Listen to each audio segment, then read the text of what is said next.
ल है साथीहरू, सबैजनालाई जय मसी। आज म चर्च जाँदैछु यो ताप्लेजुङको लेलेफ भन्ने गाउँमा र बाटो हेर्नुहोस् यस्तो छ, ढुङ्गा माथिबाट झरेर एकदमै गाह्रो छ बाटो। यस्तो छ है, ढुङ्गा माथिबाट छ, बाटो चाहिँ यहाँ बिचबाट छ, एकदमै खतरा छ। र पनि हाम्रो प्रभु यीशु ख्रीष्ट चाहिँ महान हुनुहुन्छ, उहाँले सुरक्षा दिनुहुन्छ हामीलाई।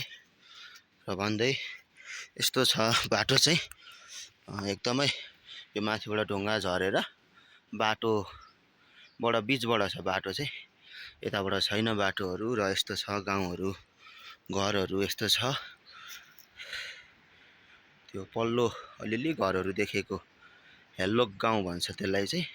म चाहिँ अहिले त्यसकै पारिपट्टि लेलेफ भन्ने ठाउँमा जाँदैछु।